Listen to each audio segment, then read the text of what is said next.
मुंबईत मध्य रेल्वेच्या वाहतुकीचा सकाळपासून बोजवारा, गर्दीच्या वेळी लाखो प्रवाशांचे अतोनात हाल।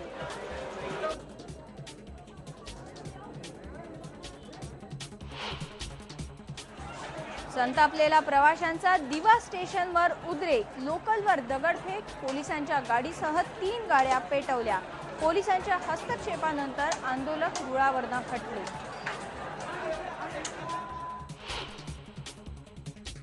अडकलेल्या प्रवाशांसाठी कल्याण ते डोंबिवली दरम्यान केडीएमटीच्या अतिरिक्त गाड्या, तर मुंबईत बेस्टही सोडणार जास्त बसेस।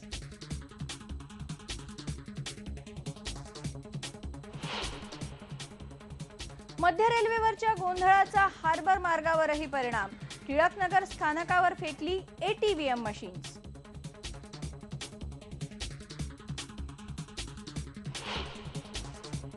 रेल्वे मंत्री मुंबईत असून देखील मुंबईकरांकडे दुर्लक्ष, मध्य रेल्वेच्या विषयावर बोलायला दिला नकार।